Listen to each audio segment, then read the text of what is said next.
The U3, Cooper Racing, Jimmy King driving that boat, followed by Jean Thierret and Ken Muscatel. Those are your three boats in Heat 3C. Look how slow the Lumar is going right now. I don't have any word on the radio yet, but I'm sure he's getting a warning or two because he's just putting that thing out there, and he's got everybody's trying to feel this out. How slow can I go? And it's interesting to see how slow you can go. It's not how fast you can go right now. When you hear us mention terms like on plane, that's what the officials are looking at. The boats have to be on plane at a certain time and for a certain time before they end up having to be penalized. That's exactly right. Ken Muscatel they also have another buoy they have to watch out for. They can't be past a certain buoy at 40 seconds. And that's also a tough one to be able to hit because you have to go slow before that buoy to establish your lane. Very much like real estate.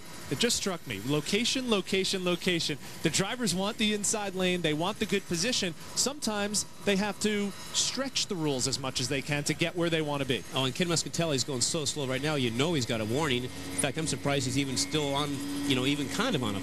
It looks like his fire went out. He might be trying to fire up that engine one more time. The Lumar's on the inside. That's the yellow boat. Jimmy King in that piston-powered boat. The U3 Cooper Racing boat. That's the red boat on the outside. Always quick to pick up top speed. Yeah, the boat accelerates faster than any boat on the circuit, and that's one of the advantages of piston power right now.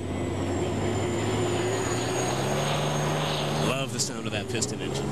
You hear the boats as they come around that final turn and head toward the start-finish line. What a start it's going to be. Virtually deck-to-deck-to-deck racing, and that all-too-familiar scene of Jimmy King on that opening straightaway pulling ahead of just about every other boat on the course. Yeah, Jean Thierret once again was off a smidgy at the start, and that enabled Jimmy King to be able to get some clear water out there.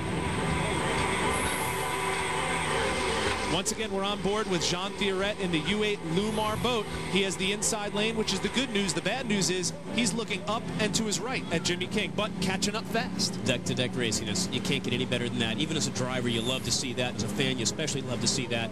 And it's wonderful racing right now. Jimmy King's doing a great job, leaving a lot of room here between the boats.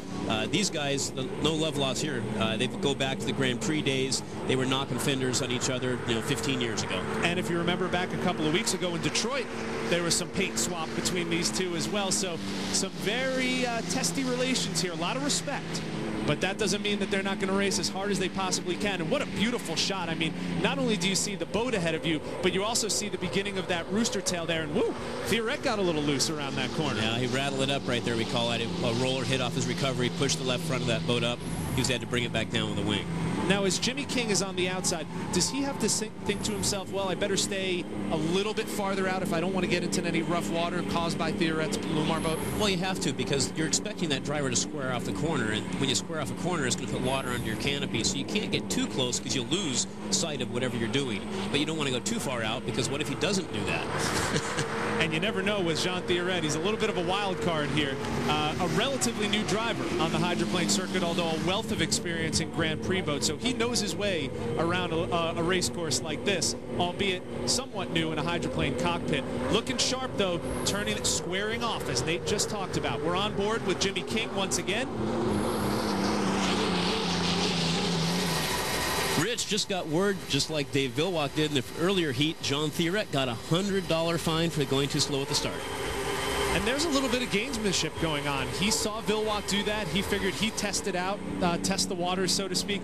And Jimmy King, it should be noted, there will be a trailer boat in the final race. Jimmy King, if he does not win this heat, could very well be that trailer boat. So this 300 points for Jimmy King, if he finishes in second, is a very valuable 300 points. Oh, without a doubt. And the trailer position is not going to be bad at all here, because you can start on the inside behind everybody instead of being stuck on the outside lane. So, it wouldn't be bad for Jimmy to be there.